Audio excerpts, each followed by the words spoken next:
Day 4 was an early day for the Presidential Commission of Inquiry following the thrilling testimonies of Royal Aaron, who was in 2020 the General Secretary of the United Republican Party and former Head of Security at the Guyana Elections Commission, Ronald Stewart. Aaron's testimony started off with his party's unusual challenge, which occurred on nomination day. He explained that his party implemented a number of successful mechanisms which were to ensure that they were first in entering their nominations in all 10 of the administrative regions. However, upon arriving at one of GCOM's offices to enter their list, they were told that their list could not go first. Here's why.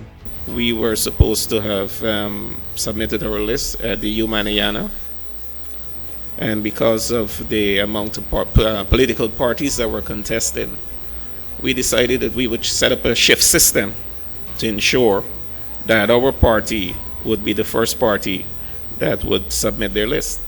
On nomination day, ourselves with other political parties who were using the same strategy in relations to trying to get to the head of the nomination submission, we were barred from submitting our nominees, and we were told that AFC, APNU AFC, would be presenting their list first.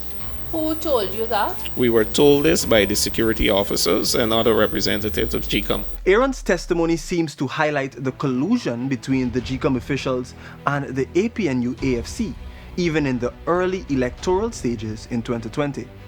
Recounting the events that took place in the days following March 2, 2020, the URP executive noted the heavy police presence at the Ashman's building during the tabulation process. Aaron described the guards as being heavily armed with AK-47s and rushing into the building, placing themselves in strategic positions around the facility. Aaron then said they were told to leave the building.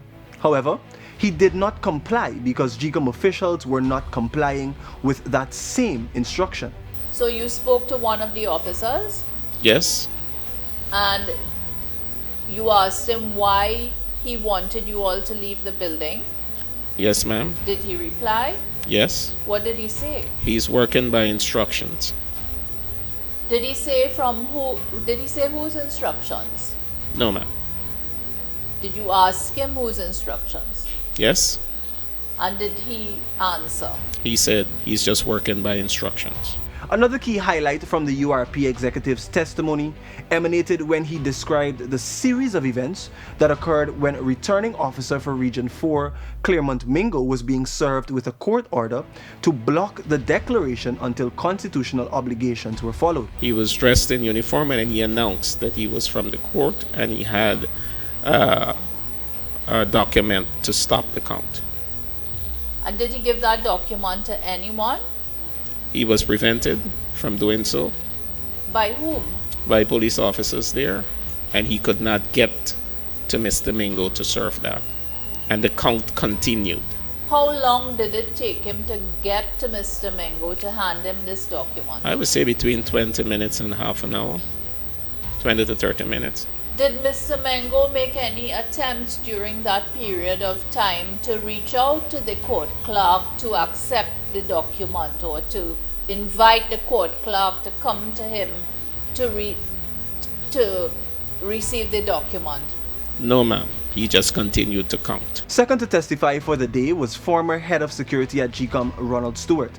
Stewart described what transpired specifically on the day when a bomb scare was announced. He said he was first instructed by the former Deputy Chief Elections Officer, Roxanne Myers, to specifically clear everyone out of the tabulation room so that Mr. Mingo could do his work.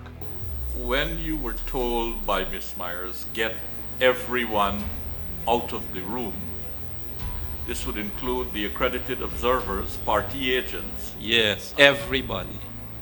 Everybody, which would except Mr. Mingo, because they were interfering with his work. So he had to remain and do his work when everybody gone.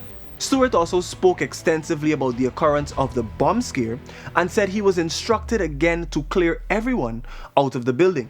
However, the reaction of Ms. Myers to her own allegation of a planted bomb was very telling, according to Stewart's testimony. After Ms. Myers told you about there being a bomb in the building and to get people out, did she leave the building? Yes, no, she left and went back upstairs where the bomb is planted. It was plain.